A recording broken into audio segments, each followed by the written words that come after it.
Neighbors rushed to help each other out of a condo complex as flames spread through the roof. Tonight, the man who lives where the fire started says he's just glad no one was hurt. Welcome to KOIN 6 News at 6. I'm Ken BODDIE. The fire started shortly after noon at the Columbia Point condominiums on North Hayden Bay Drive. KOIN 6 reporter Chris Woodard is live at the scene where the cleanup is now underway. Chris? Yeah, Ken, and some people with a lot more cleanup, a lot more rebuilding to get their lives back that is going to need to be undergone here. Take a look at the roof of this building. You can see the crews up there right now working on that cleanup. They're working to get some boards on that section of the building to cover the hole in the roof. The people who live directly below that suffered a couple big losses today. I was probably away from the house for about 10 minutes, really. Gone only 10 minutes.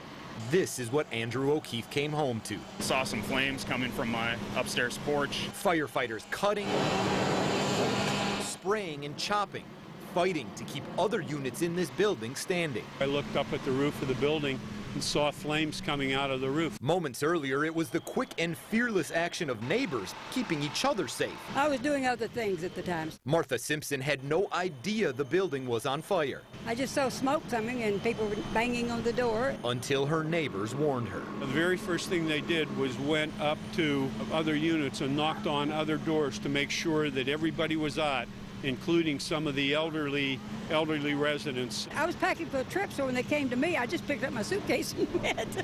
Everyone in the building out, safe. You know, middle of the day, a lot of people home. We need a lot of rigs. O'Keefe says the fire likely started on his patio, where he has a reptile enclosure, including a heat lamp for his turtle Milo. Haven't heard anything about his condition at all, but I'm not very hopeful for him at this point. His pet, just the beginning of what this man and his fiancée lost.